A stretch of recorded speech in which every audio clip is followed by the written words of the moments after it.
Hello, everybody. Welcome to our first virtual alumni speaker series. I'm Mr. Calcagno. I'm the alumni director here at St. Francis. And so we've invited students and we've invited recent alums from the classes of 2017 until class of 2020. So there'll be a lot of, a few folks on here. Um, our guest speaker is Dr. Jeff Bowie, who I will introduce in just a second. So what we would ask of everybody is just to kind of stay muted until the end, and we'll open it up for question and answer. We will also, if you want to use the chat for any questions, we can we can also take those as well. So first and foremost, I'd like to introduce Jeff Bowie. Jeff is a St. Francis graduate from the class of 1987, and he has done this alumni speaker series in the past. When for some of you that have done it before, usually it's on campus, and you usually get to see two different career topics. Now we're going to a virtual format, so not only can you guys see it now, but you can also, if your friends wanted to watch it, we're going to put it on the alumni section of the website, of our St. Francis website, so you'll be able to watch it later in a recording. So we're going to have a whole series of them. Current students look for announcements. Recent alums look for emails from us. And kind of we'll get it going. So I'd like to introduce Dr. Jeff Bowie from the class of 87. Here's a quick bio on him. After graduating from St. Francis, I received my bachelor's degree from UCLA in psychological science with a specialization in business and administration, and then a master's degree in cell biology from Stanford. I accepted an Air Force scholarship to attend medical school at the Uniformed Service University in Bethesda, Maryland. Following medical school, I completed a general surgery internship in Biloxi, Mississippi, and my orthopedic surgery residency in San Antonio, Texas. I served as an orthopedic surgeon in the Air Force for 7 years and deployed to Iraq twice in support of Operation Iraqi Freedom. After finishing my active duty service obligation, I transitioned to the Air Force Reserves and completed a sports medicine fellowship with the SORC Medical Group in Redwood City. Following my fellowship, I joined Kaiser Permanente in Santa Clara as a double board certified orthopedic surgeon, where I've enjoyed a robust sports medicine and community trauma practice for the past 8 years. As a culmination of my Air Force career, I retired in the summer of 2019 after 24 years of service. So I have two questions for you, Dr. Bowie. The first is, how did you end up at St. Francis? So that decision was actually pretty easy to make. I'm the youngest of 4 children. I have a sister who graduated from St. Francis in the class of 82, a brother Greg who graduated with Greg Calcagno in the class of 83, and then another brother Chris who graduated St. Francis in the class of 1984. So if I wanted to stay a member of our family and not be the pariah, I was going to go to St. Francis, and so that's where I went. And obviously, having 3 siblings go there prior to my arrival, I knew all about the school. I loved everything they offered from an academic standpoint, from an athletic standpoint, and it was pretty nice having a brother who was a senior at the time, because I was all of about 5 feet tall, maybe not even quite 5 feet tall, and about 95 pounds as a freshman. So I was on the small side. So having a little extra muscle at the top end of the school and pretty much knowing all my brother's friends was a pretty easy way to get oriented to the campus. But that's why I ended up there, and loved every minute of it. And then, thank you for that part. And then, kind of how I think we want to do all of these is the second question is just tell us your story. How from St. Francis did you go from St. Francis to where you are now? And sure. I know you have a presentation, so maybe you just share your screen and then go through that. Yeah, I'll go ahead and share my screen. Tell me if that. Can you guys see that? Yes, we can. Perfect. So, my path to becoming a physician started pretty early in grammar school.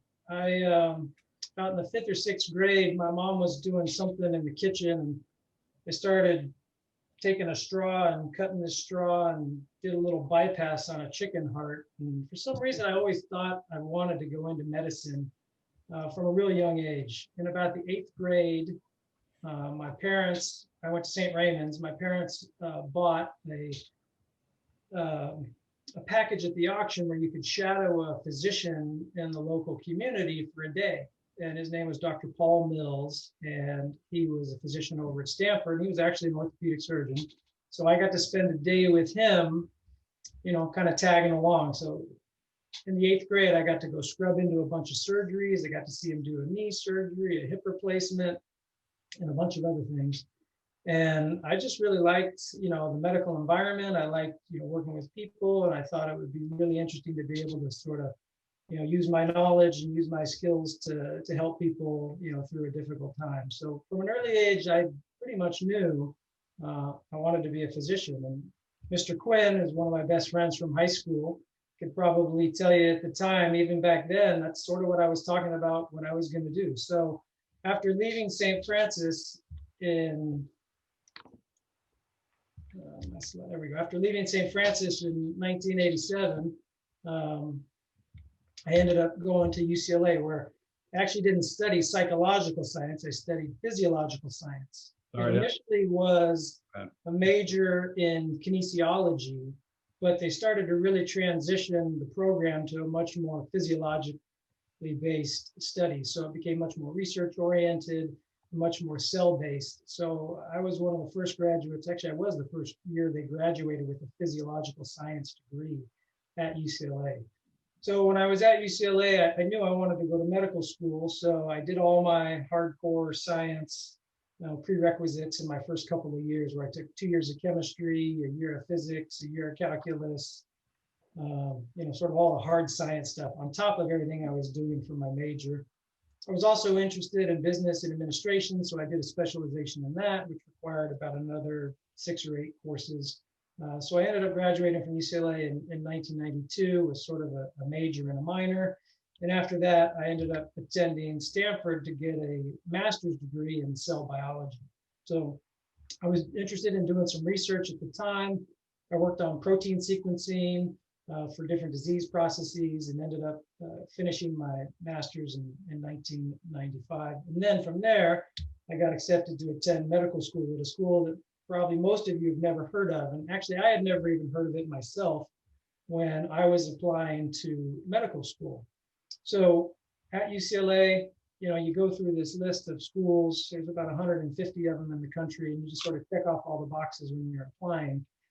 One of our family friends knew one of our congressional representatives here locally, and she said, "Hey, you know, why doesn't Jeff look into this Uniformed Services University?" And I was like, what university is that? And I did some research on it. And it's the military's medical school in Bethesda, Maryland.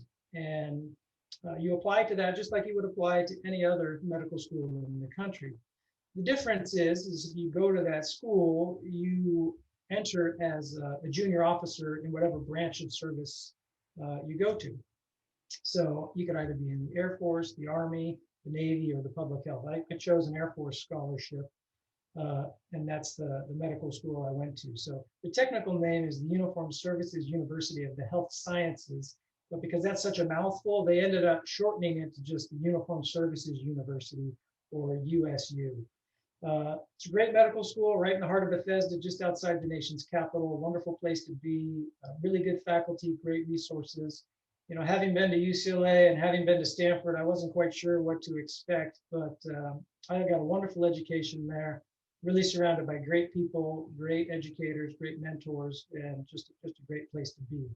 So I finished that, my medical degree in 1999, and then this is a little bit out of tune. A fellowship in medicine is basically where you take some additional time after your residency to specialize in a particular area within a particular discipline. So if you look at the progression of how you get through medical school, you know, you do your undergraduate degree, and then you go to medical school. When you finish medical school, you do a residency, which basically is focused training in a particular discipline. And I'll go over some of the different residency options that are out there. And that's usually 3 years to 7 years based upon the length or intensity of that program. A fellowship is something you do after residency to get additional specialty treatment or specialty certification. So, and I'll go over that in a little more detail, but I ended up doing this fellowship after I got out of the military back here in the Bay Area once I had finished my commitment. But I did it with the SOAR group. They took care of the San Francisco 49ers, the San Francisco Giants, Santa Clara Athletics, and several different high schools in the area. So what do I do on a daily basis as a doctor? I mean, it's essentially I see patients and I see them in different capacities. When I'm in clinic, meaning in my office building and my patients are coming to see me, I see patients for a variety of reasons. Sometimes they're referred to me as a consult. So let's say, 16-year-old kid, tweaks their knee on the athletic field. They see their doctor, they get an MRI and it shows some ligament damage or meniscus damage. Those patients will then get sent to see an orthopedic surgeon. So I see patients as new consults for anything from, shoulder pain, rotator cuff tear, wrist injury, knee injury, those types of things.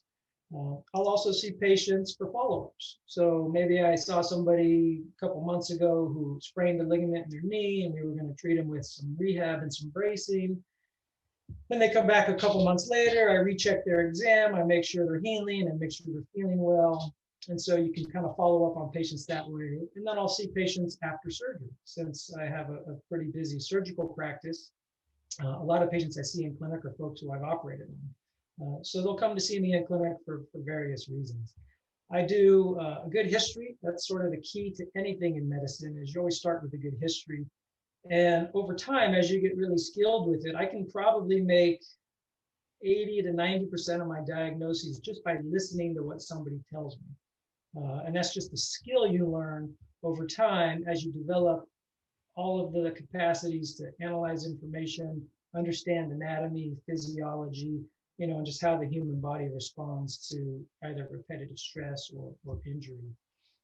Another big portion of what we do in medicine is a physical exam. That's where we actually get to look at people, touch people, do certain provocative tests, listen to their heart and lungs, press on their belly, range their joint, assess for stability and those types of things. And then you also gain really, really good information from that in terms of what might be the underlying issue for the patients.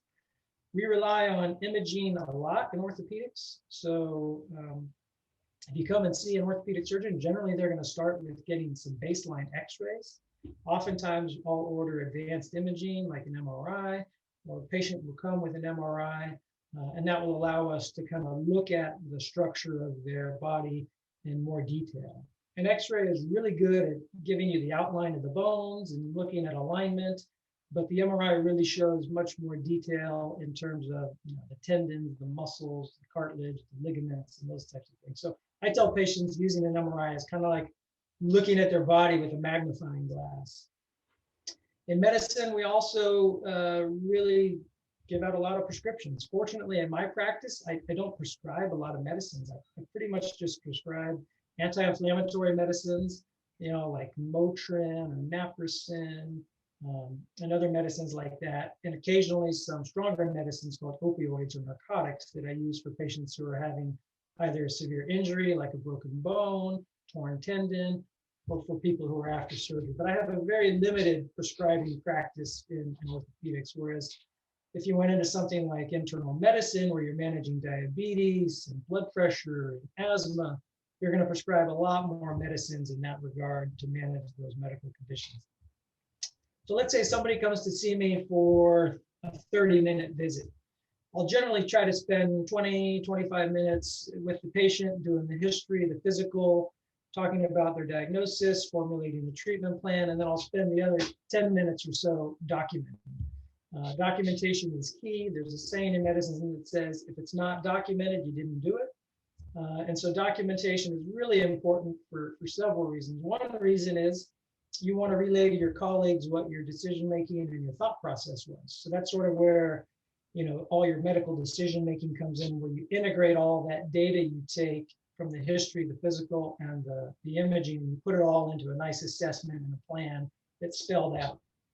So I'm pretty meticulous and compulsive with my notes, because I want one of my colleagues or partners, if they see a patient of mine because I'm out of town or because I'm just not available, I want them to have a good idea as to what my thought process was when I was seeing that patient. So my notes are generally relatively detailed.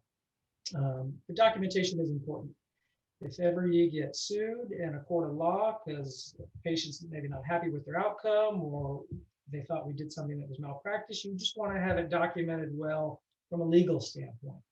So there's lots of reasons to document, and it's a big part of what we do, because you just want to make sure that everything is on the up and up.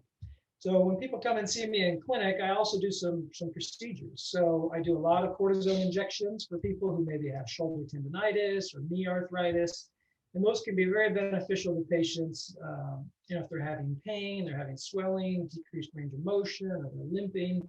So given at the right time, a cortisone injection can be really, really helpful to patients. Probably the single biggest thing I do that has the most immediate impact on the patients. Aspiration, that just basically means we're going to drain something. So if somebody comes in with a swollen knee because they, overdid it, working in their yard, and they've got a big swollen knee from aggravation of arthritis, sometimes I'll drain the knee and do a cortisone injection at the same time.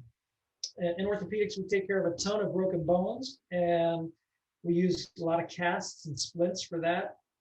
During residency, when you're kind of on the front lines in the ER and those types of things, you actually put on a lot of casts and splints myself. So I've put on thousands of them in my career. But now if somebody comes to see me in clinic for a broken bone that just needs to be put into a cast, I'll just have them go to our cast room, where I put it in order, and I just tell them short arm cast, long arm cast, and then I have a technician who does that. So I don't really get that dirty putting on casts or splints, unless I'm in the operating room, and then at the end of a surgery, I kind of put that on myself. I have my medical assistant take out sutures for folks who've had trauma surgery for a broken bone. I close all my incisions that I'm doing in my elective practice, like knee and shoulder surgery, with absorbable sutures. So actually, my patients don't really need to have sutures taken out of their post-op visit, which is kind of nice. So in a typical week, it can get pretty busy. I'll do 80 to 120 patients a week in clinic, depending upon how many days I'm in clinic. I'll do 15 to 20 injections a week, and I'll generally, probably spend about 50 hours. By the time you get there, look at my patients for the day, get through the day, and then, head on home. I'm generally there probably about 50 hours a week, unless I'm on call, and then I can be there, a lot longer. In my surgical practice as a orthopedic sports medicine specialist, my two favorite joints to operate on are the knee and the shoulder. Most sports medicine surgeons practice specifically on the knee and shoulder. Some will add elbow, some will add hip, but most of the typical sports practice is knee and shoulder surgery. And those are the two joints I like the most, so those are the ones I work on the most. So in the knee, when it comes to surgery, I do ligament reconstruction. So I do ACL reconstructions, which is basically the anterior cruciate ligament. It's a ligament that helps stabilize the knee and keep it from shifting and twisting.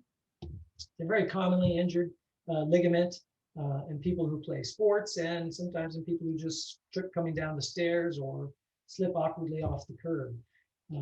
In addition to the ACL, I'll also fix MCL or medial collateral ligaments. I'll fix posterior cruciate ligaments, and sometimes even lateral collateral ligaments. There's 4 big ligaments in the knee, but I would say 98% of the surgery, maybe even 99% of the surgery, is all done on the ACL. It's just a much more common injury. And then when it comes to meniscus surgery, the meniscus is like a little shock absorber that sits in between the thigh bone and the shin bone, and it acts like a cushion.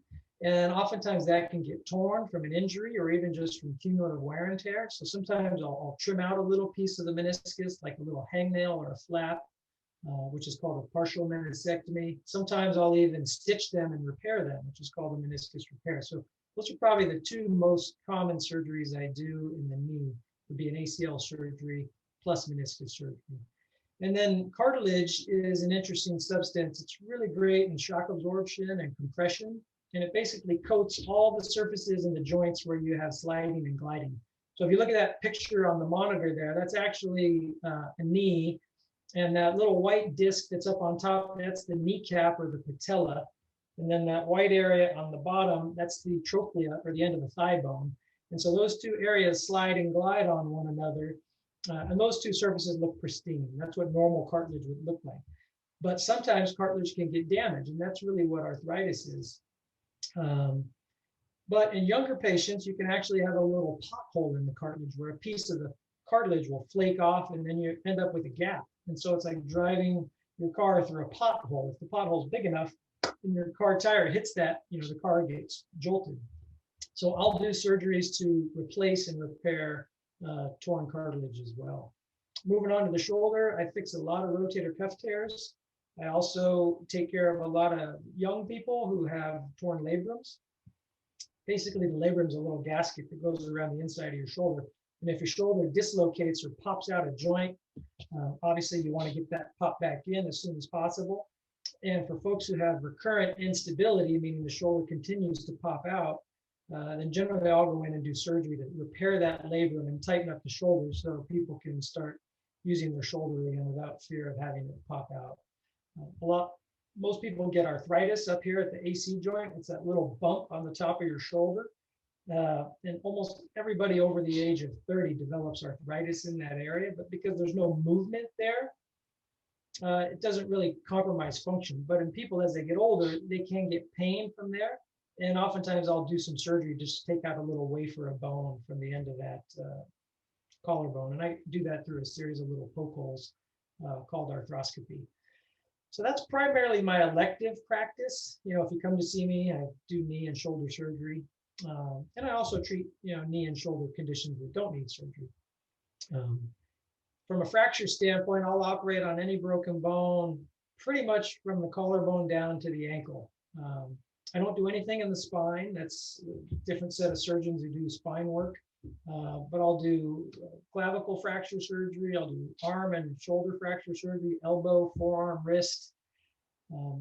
Hand surgery can be done too, but in my group practice, our plastic surgeons do all of our hand fractures, which is nice because I've never really liked operating on bones that were small enough you could swallow them. So we definitely don't like doing kind of small bone surgery. And then I'll fix a lot of hip fractures. For older folks who break their hip, we'll fix those. I'll fix broken femurs or broken thigh bones, kneecaps, shin bones, all the way down to the ankle. And then we have colleagues in podiatry who fix foot fractures. So I generally don't have to do anything with the hands and the feet, which are kind of nice. And then as part of my clinical and surgical practice, we're required to take call, which basically means I'm on call for a period of time.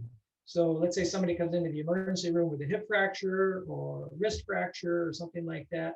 They'll call the orthopedic surgeon on call and they'll ask us what to do.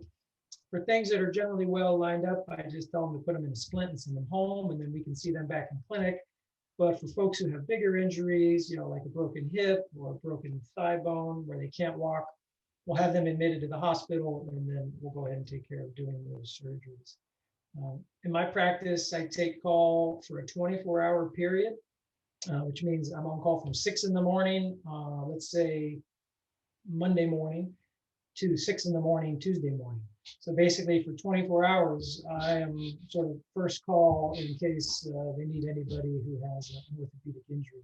So I do get woken up in the night pretty frequently from the ER.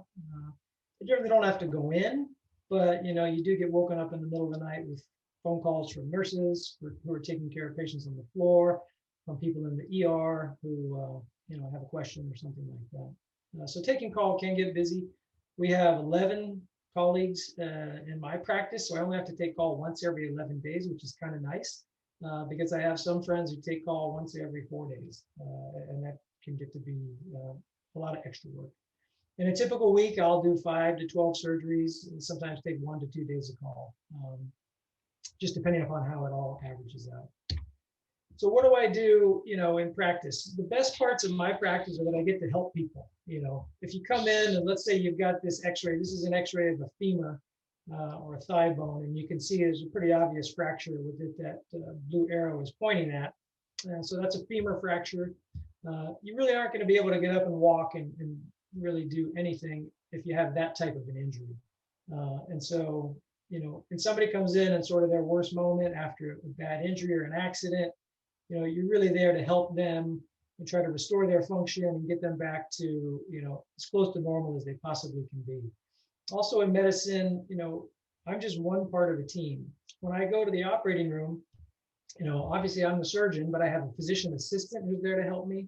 We've got an anesthesiologist who's there to do the anesthesia.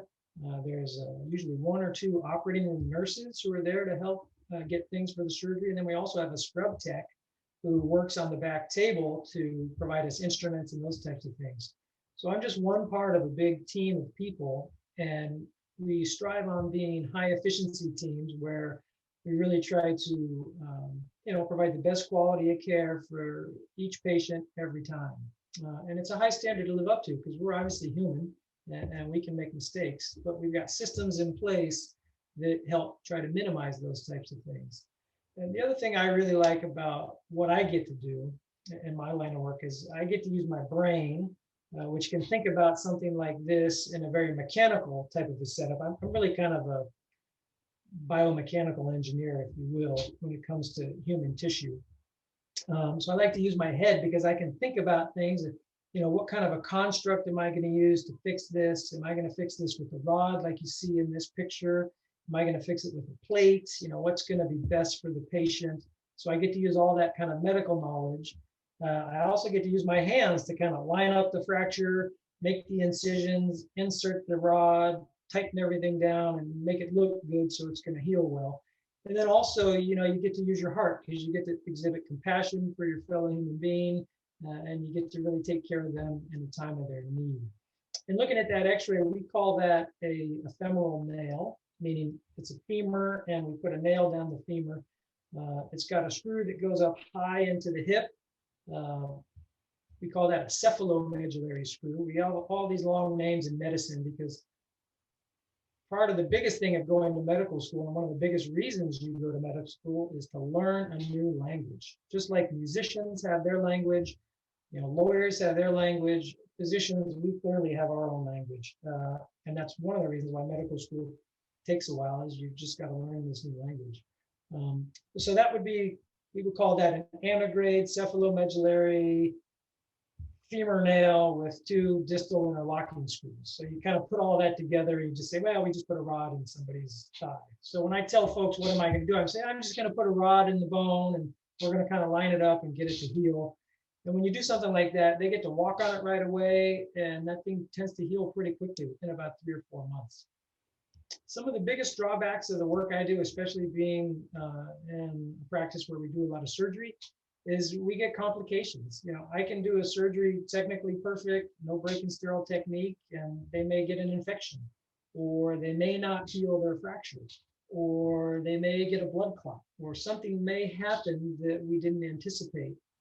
And when you do high-risk procedures, you can have pretty significant complications. And having complications is certainly the hardest part of my practice because you never want somebody to have a bad outcome, even though, it's certainly possible. There is a lot of oversight in terms of, government regulations in healthcare, in terms of what we need to do from a documentation standpoint, which is rather challenging to deal with because it tends to put more of the burden on physicians, which just sort of adds to more administrative work when we're already sort of, busy enough seeing patients and doing all those things. In my practice at Kaiser, I don't take care of any billing issues, which is one of the beautiful things about that system. There's an insurance side that handles all that stuff, and I just practice on the medical side. But if you're in a private practice, billing is a big deal because that's how you get paid.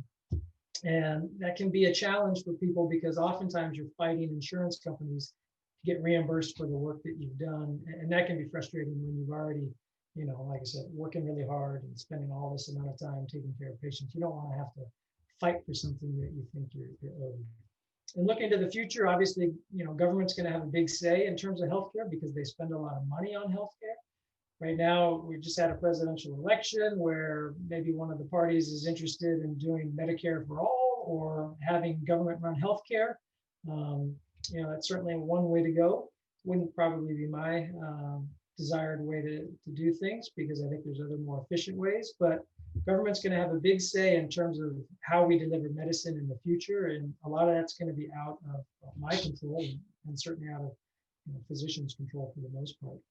And then when you look at AI and artificial intelligence, there's a lot of really great breakthroughs coming with big data and using patients' own, laboratory result history with their blood pressure history, and figuring out who may be at risk for having issues with heart attack or stroke.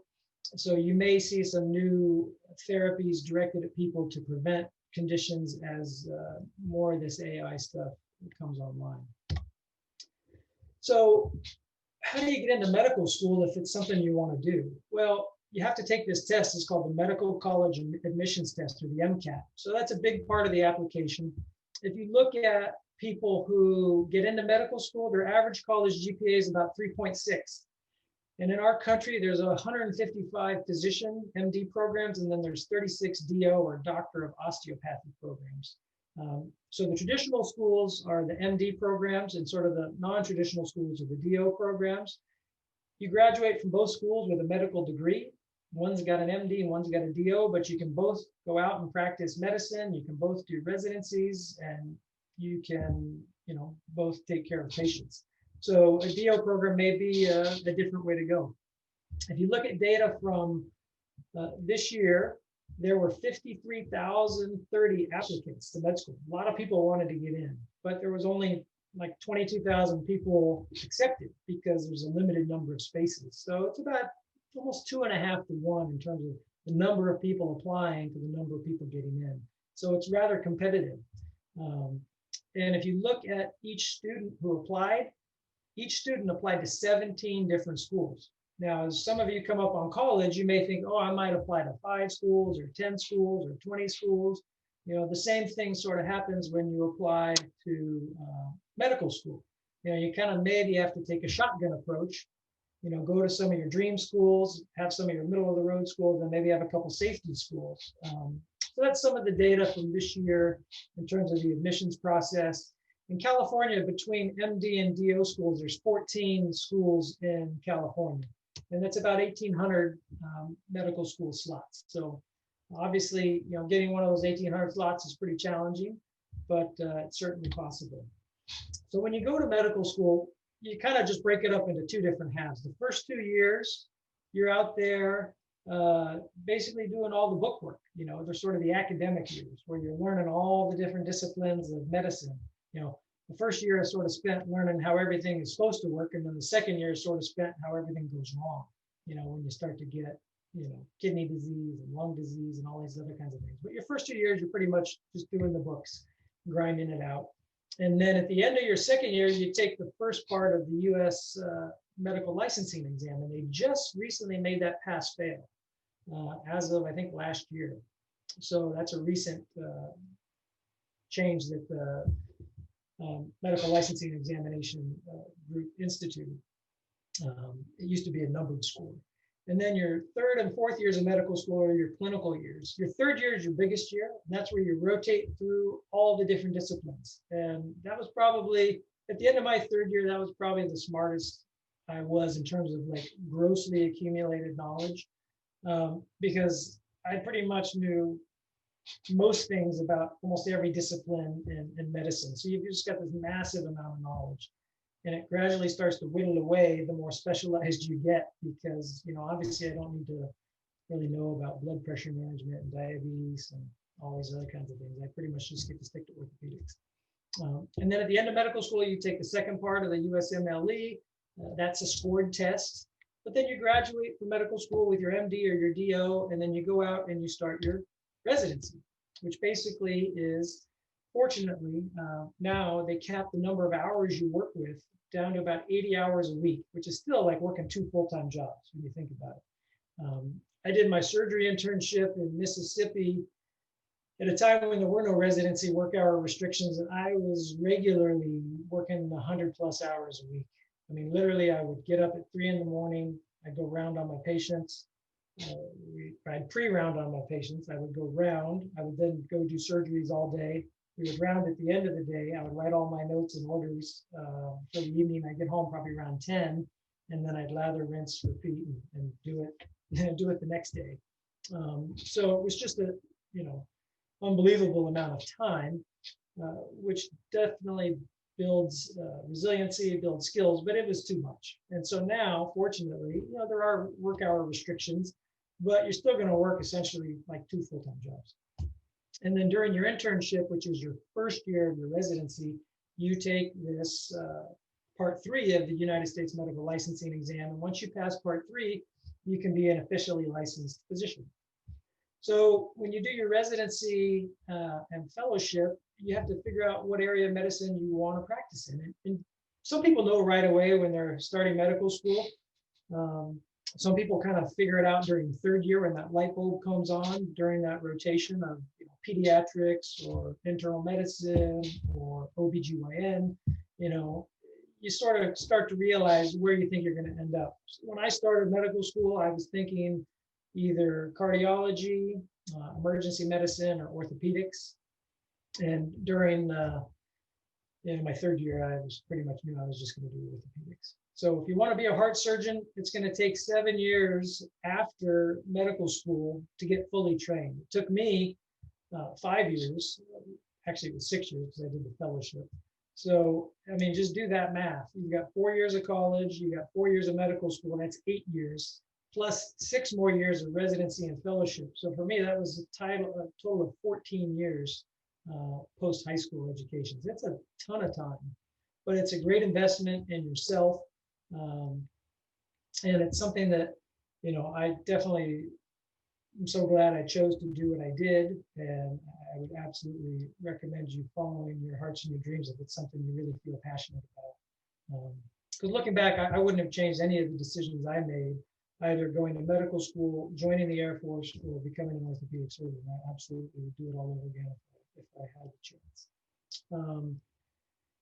During residency, then you think, okay, maybe I want to have a more specialty niche within a particular field. So in orthopedic surgery, we've got a bunch of different specialties. You could be a tumor surgeon, you could be a joint replacement surgeon, you could be a sports medicine surgeon, you could be a spine surgeon, foot and ankle surgeon, hand surgeon. I mean, we got specialties, all over the place. And that's the one thing that's different probably now than when I started my training. Everything is so much more specialized these days because the volume of knowledge that's out there is so great. And it would be really hard, to be a general anything anymore because it's just the number of papers you'd have to read and keep up on things would just become overwhelming. So it is nice to be able to have a specialty practice, and I certainly like the specialty where I'm at. How much does medical school cost? Well, it depends how you do it and where you go. The average public tuition for 4 years is well over $100,000, and the average private tuition is well over $200,000. So that's like taking out a mortgage, although not around here, because most of the houses around here are 10 times that amount. But in general, it's like having an extra mortgage payment. And almost 75% of the students who go to medical school graduate with some debt, median debt of over $200,000. So that's a fair amount of financial burden to have when you're coming out of medical school. But recently, there's been a bit of a switch. There's 5 schools now that offer tuition-free medical school, which is great if you can get one of those spots. You'd have to go to New York for 3 of them because NYU, Cornell, and Columbia are all in New York City. But Washington University and St. Louis and the University of Houston are also tuition-free. And then Kaiser Permanente just opened up their medical school last year. It's in Pasadena, and that's also tuition-free. So there's different ways you can get your school paid for. And what are those different ways? Most people take out loans. There's a ton of companies out there who are willing to invest in a physician because physicians generally have, pretty good job security. They generally have a pretty steady income. So it's really easy to get a loan as a physician to go to school. Some people do scholarships, merit-based or need-based. Some people are lucky enough to have their family be able to pay for school for them. Some people go to medical school after they've decided to work for a number of years. So you may go out into the working world and work for 5 to 10 years, save up a bunch of money, and have this, strong calling that you want to go into medicine, and you may pay out of pocket for some of that. And then, there's different other ways to finance things. The way I financed it, which was a little different than most, is I took that Air Force scholarship.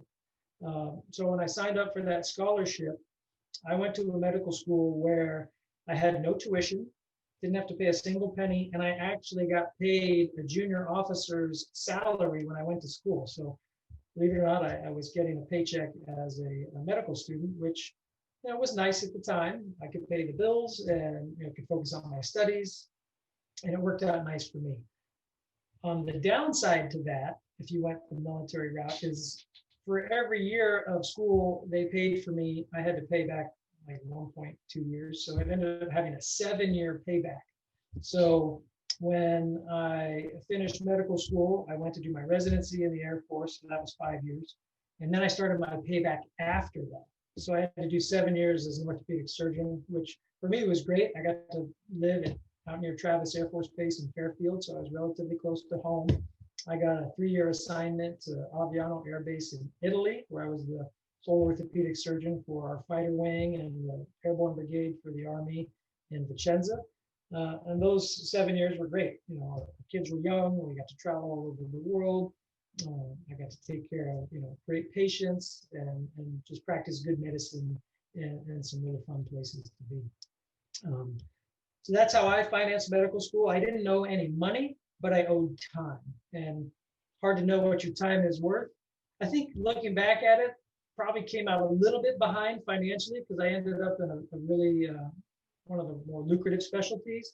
But again, I would not have traded anything for the experiences I had with my family and being able to, work in the military and take care of such great patients. So how much do you make when you're a resident? Not really much. I mean, residency pay is pretty minimal, and some of this is regional. This is just something I got off of Medscape from one of their surveys.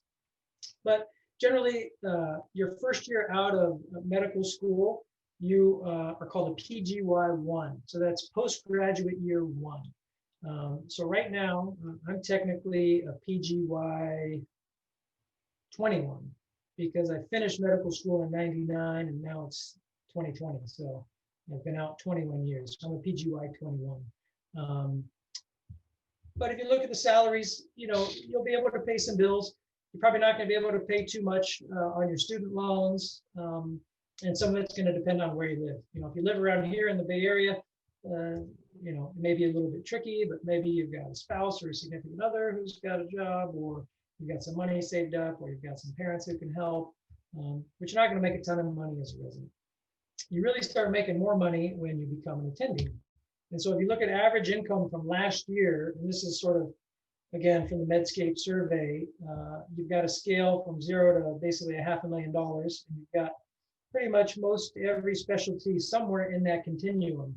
And obviously, orthopedics is kind of high on the list. But you see things like plastic surgery, otolaryngology, that's basically ENT surgery. So the procedural specialties, you tend to make more money because you get paid more to do procedures. Cardiology, dermatology, radiology. Bottom line is you can make a really nice living in any specialty in medicine. And these are just averages. I've got some friends who make well over 7 figures a year because they're in a private practice in a small city that's doesn't have a lot of competition. And I know some of my friends who, don't quite make what the average income there is. So it just depends on kind of where you live, the geography, the amount of competition and whatnot. And so you find the right place for you and your family based on, what's important. If it's important for you to be close to family, then you may sacrifice a little income to be, closer to the ones you love. Or you may be in a place where the cost of living is really high. But the numbers do show, you'll have a really nice income, for potentially a long period of time. But the big bottom point, or the bottom line would be, you don't go into medicine to make money. You go into medicine to help people, and you can make a nice, comfortable living doing so. if you really are interested in making money, there's a lot easier and a lot more ways you can make more money without having to put yourself through so much schooling. So it's really got to be something that, you know, you feel is a passion and a drive and really a calling. There's not too many careers in our country that are a true calling. I think teaching is a calling. I think medicine is a calling for sure. You know, and ultimately it comes down to sort of what you're interested in. But at this point in time, that pretty much takes up everything I'm planning to say, and I'm happy to open it up to any questions that anybody might have. Thank you, Dr. Bowie. Really, really appreciate all your time on this. And I'm sure you answered most of the questions, but does anybody go ahead and unmute yourself and ask Dr. Bowie any questions that you have for him?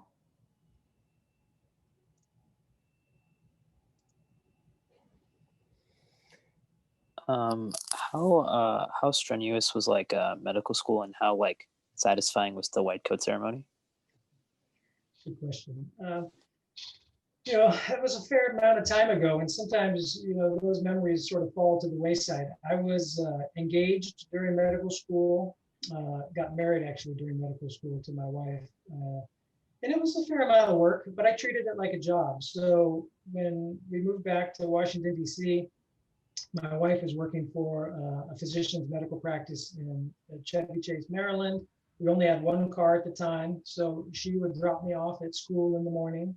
I'd go to school, do my thing, and then she'd pick me up on her way home from work. So I would pretty much get most of my studying done at school, and try not to have as much done when I got, or try not to have as much to do when I got home. But I think some of it depends on how you learn. I was always one of those types where if I went to the lecture and I heard it and then I read it, I had it. You know, I mean, if I heard it, read it, and outlined my notes, you know, it pretty much stuck. So I was fortunate to have a brain that can process that kind of information. And maybe kind of like what some of my slides may feel like to you, going to medical school is like drinking from a fire hose. I mean, it's not conceptually more difficult than what you would learn in an undergraduate setting. It's just a lot more volume. And so one analogy I say is, you know, a typical test in medical school is sort of like the equivalent of a final exam in college.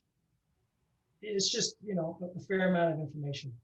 But time-wise, I mean, I would study pretty much some degree, maybe a little bit every day, but I wouldn't save it all up at the end. You know, I kind of like to chip away at things rather than sort of let it all build up. But you sort of figure out what you need to do based on the classes. I mean, some classes really aren't that difficult, and some classes like pathology in your second year, you know, those are going to challenge you because it's just going to be a lot of stuff that you got to keep up with in reading.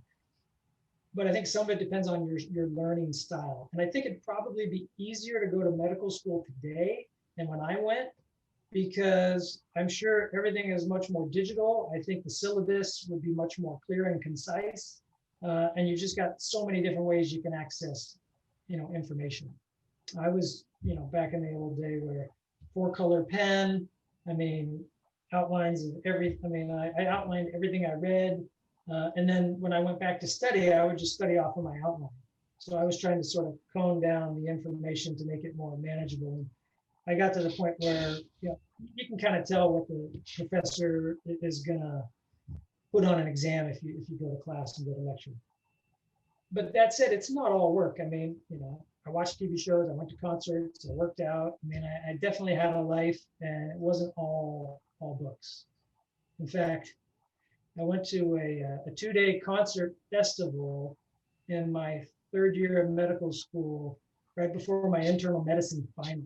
So like your biggest rotation in your third year of medical school is internal medicine. It's 3 months of outpatient and inpatient medicine.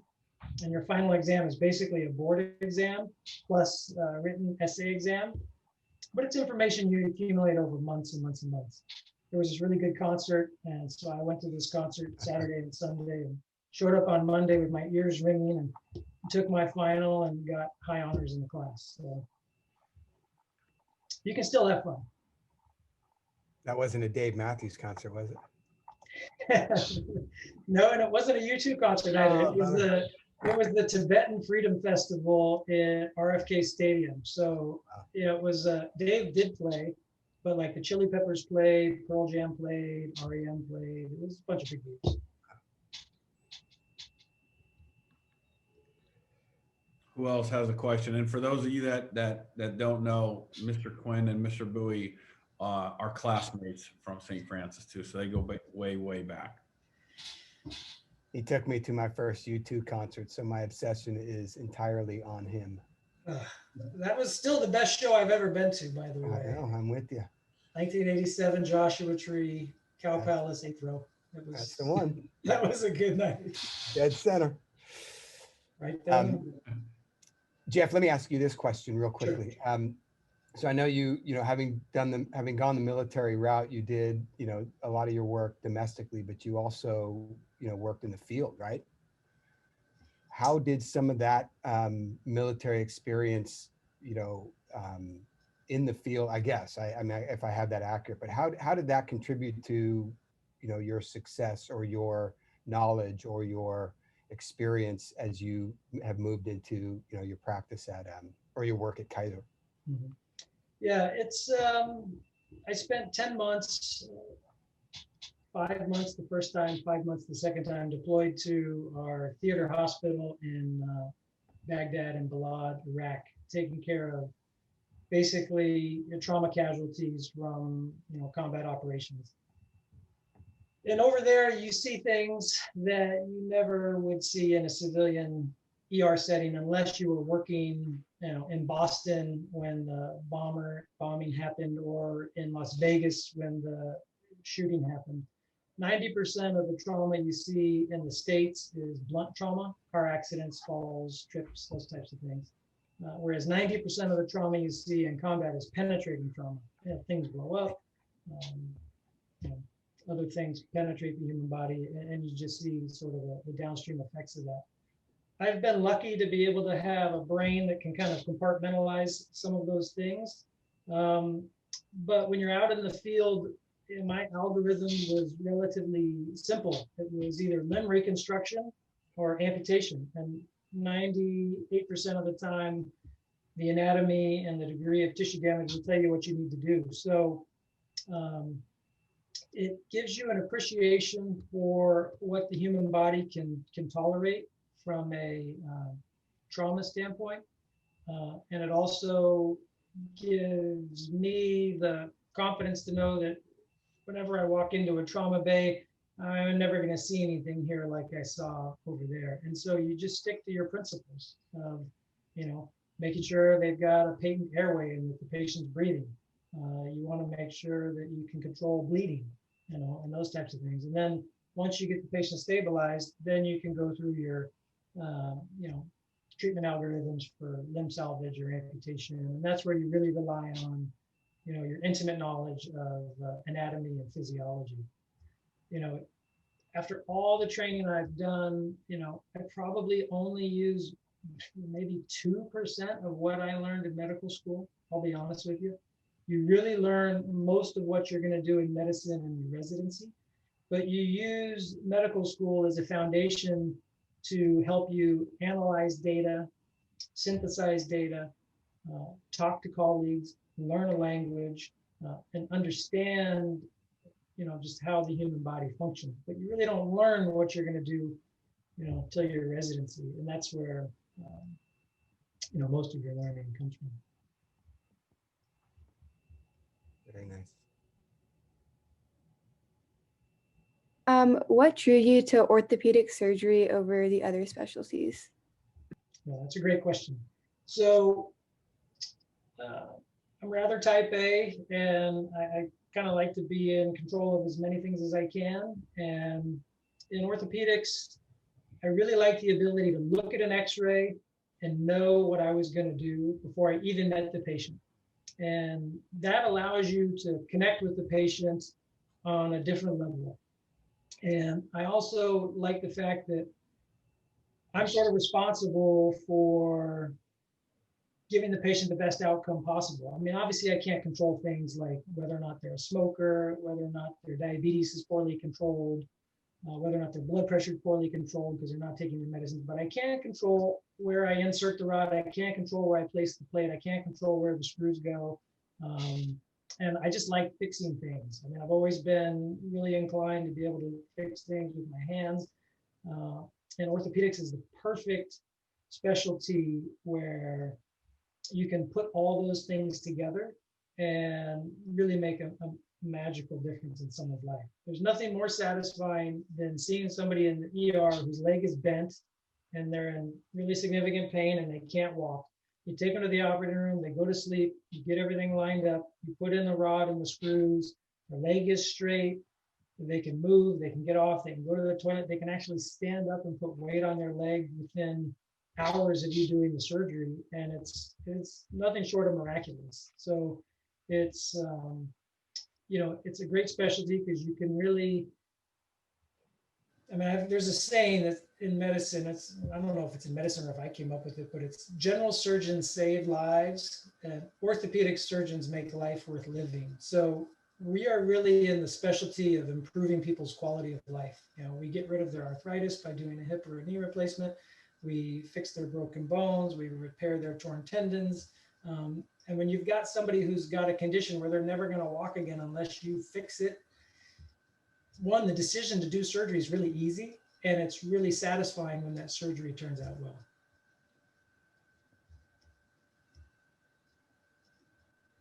Any recommendations for getting prepared for medical school or for college or like classes to take? I mean, I think the number one thing is to get a major that you're interested in and that you're going to do well in. It really doesn't matter what your major in college is to go to medical school. What really matters is how well you do in that major. So I was always, drawn to the sciences. So that's why I decided to major in physiology. It also was nice to have that major because when I got to medical school, some of the classes were pretty easy.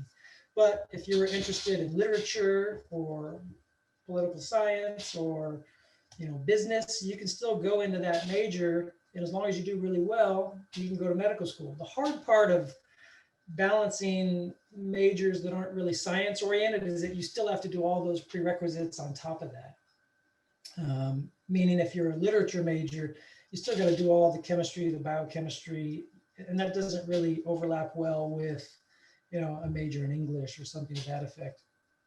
But to get into medical school is, competitive, and you just want to do a major in college that, you're interested in, that you're going to do well in. I chose to do all my hardcore prerequisites first. I was in a fraternity in college. And so I didn't really get too involved with that until after my second year because I was too busy going to class all the time. So there's going to be some trade-offs. But I would just say follow what you're interested in and just make sure you work with a good counselor to get all your prerequisites done.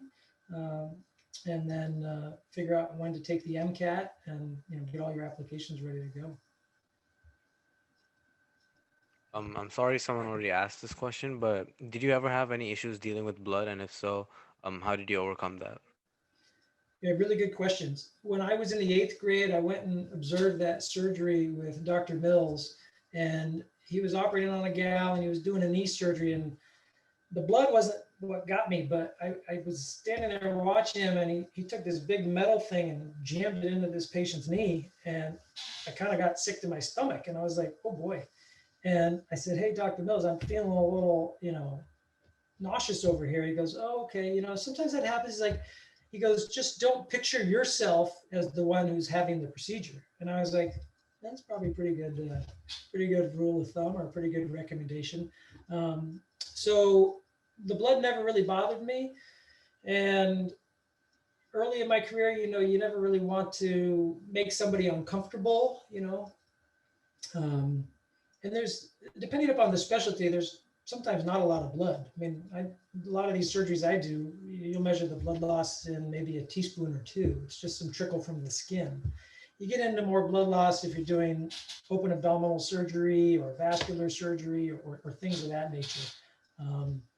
So the blood never really bothered me. And I would say just don't put yourself in the position of the patient if you're observing something, because that could potentially make you feel a little squeamish. I was wondering if you could share a little bit about how you've managed to keep up with a lot of the technological advances, mostly within the last few decades. But I think that there's definitely a spotlight on medicine now, specifically in orthopedic surgery as well, with sports medicine. Sorry, that's my dad on the phone. And like with athletes and concussions and all of that, just how you've managed to keep up with that. So I don't really manage a lot of concussions in my practice. If I was on field, doing, sort of game time medical coverage, then you'd certainly deal with that more. Some of our neurologists and some of our non-operative sports medicine folks who have interest in the field of concussions manage those. So we have specialists, just like I'm a shoulder and knee specialist surgeon. We've got concussion specialists, and that's one of the things that's changed is it's become much more specialized. I still like to get a journal article and read with paper in my hand, even though I read things on the computer. I can watch videos on the computer. There is still a lot of digital things, but I still like sitting down in a comfortable chair and flipping through a journal article and those types of things. From a technology standpoint, a lot of our implants and the equipment that we use are new, different materials, those types of things. And that's really been a nice leg up for us in terms of how we fix a lot of things. So we're always getting new equipment that's coming out from industry and the like. So from that standpoint, it's been great. And again, the specialization really drills down to what area in medicine you're practicing. So I don't keep up on the latest concussion literature because it's not something I really manage as part of my practice, but I do keep up with all the knee and shoulder stuff and trauma stuff that I'm doing.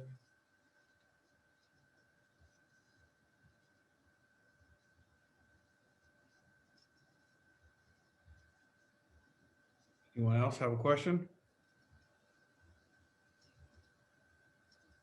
Oh, do I ever get stressed during surgery? Absolutely.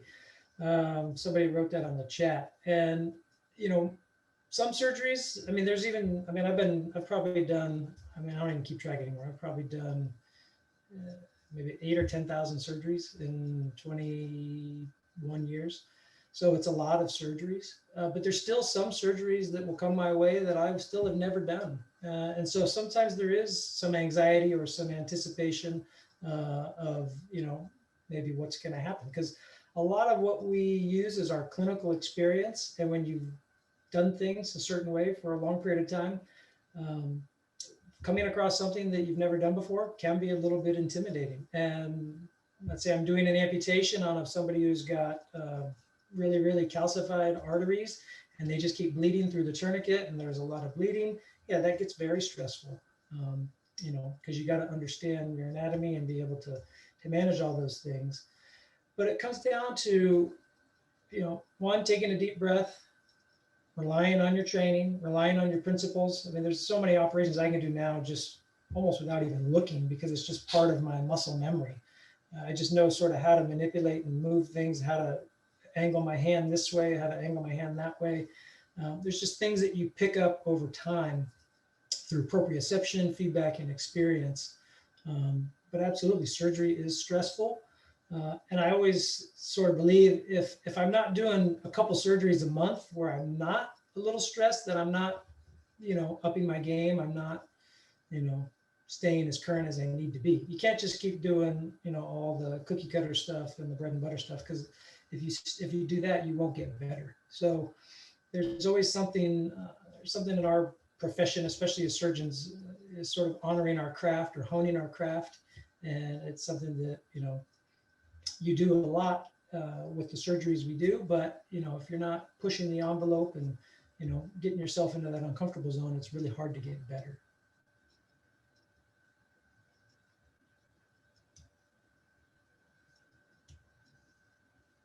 Yeah, surgery is stressful. Anybody else? Maybe let me ask one more question then. How has the pandemic impacted kind of what you do on a day-to-day basis? I would say, well, for 2 months, it shut down my entire elective practice. I had to stop booking ACL, shoulder surgery, all that stuff. It's just hard stop, no go. Since we've kind of come back online in May, I would say probably 60% of the new patients I'm seeing them on a video visit.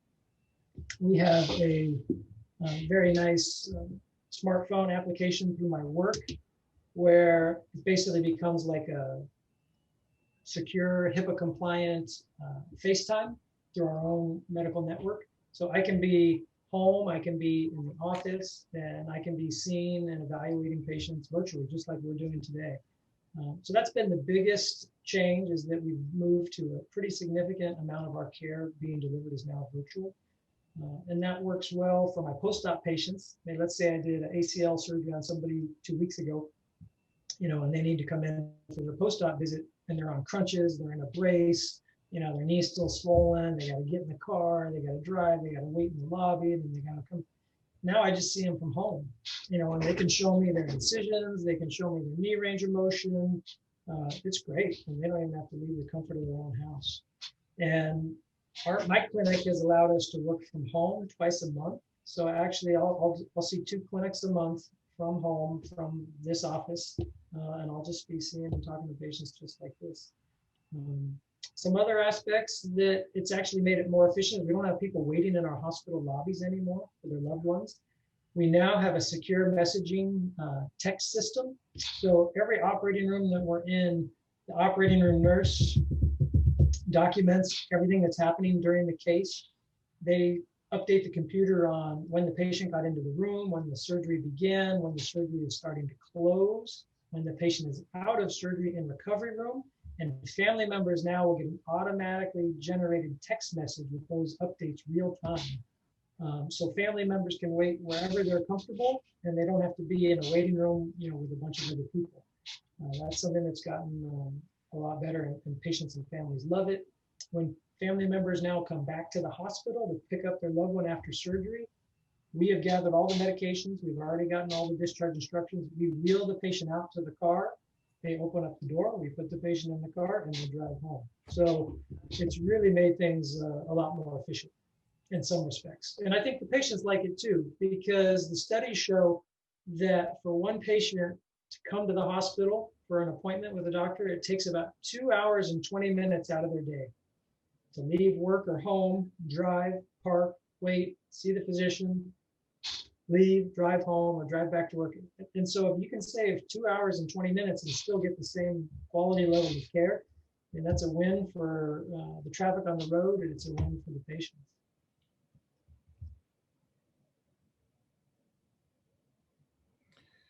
All right. Anybody else have a final question for Dr. Bowie? I had a question. So, what is the difference between the USMLE tests and board exams and It's all the that same. stuff? So It's the same? yeah, it's the same. So the USMLE is the board exam, but there's 3 parts to it. So the part 1 is after your 2nd year, the part 2 is after your 4th year, and then the part 3 is during your internship year. So it's the board exam. But let me take that back. That's the board exam to get your medical license. There's still a board exam for orthopedic surgery, which you take after residency. And then I took a second board exam for sports medicine. So I've got 2 board certifications. I'm board certified in orthopedic surgery, and then I'm also board certified in orthopedic surgery and sports medicine. So I hope that answers the question. So there's sort of like the general board exam after medical school, but then your board certification depending upon your specialty, whether it's internal medicine, pediatrics, OBGYN.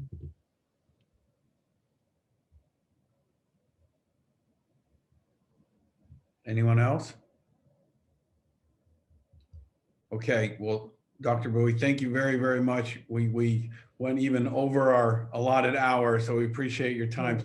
Please don't bill us for this extra time. No, we really do appreciate it, and thank you so much for giving back to St. Francis. And My pleasure. I'm happy to lead things off. And 2020 has been a year that none of us ever imagined, but hey, we can still connect in different ways, and share information, and hopefully do the right thing. Absolutely. Well, thank you very much. Thank you. My pleasure. Dr. Bowie. Thanks everyone for attending. Have a great day. Thank you. You're welcome. Thank Thank you so much. Dr. Bowie. All right. Thank you. Thank you. My Jeff, pleasure. I'll be in touch with you, Jeff. I got to run out to the football field. Yeah, I know. I kept you guys late. That's all right. I told our guys to get started.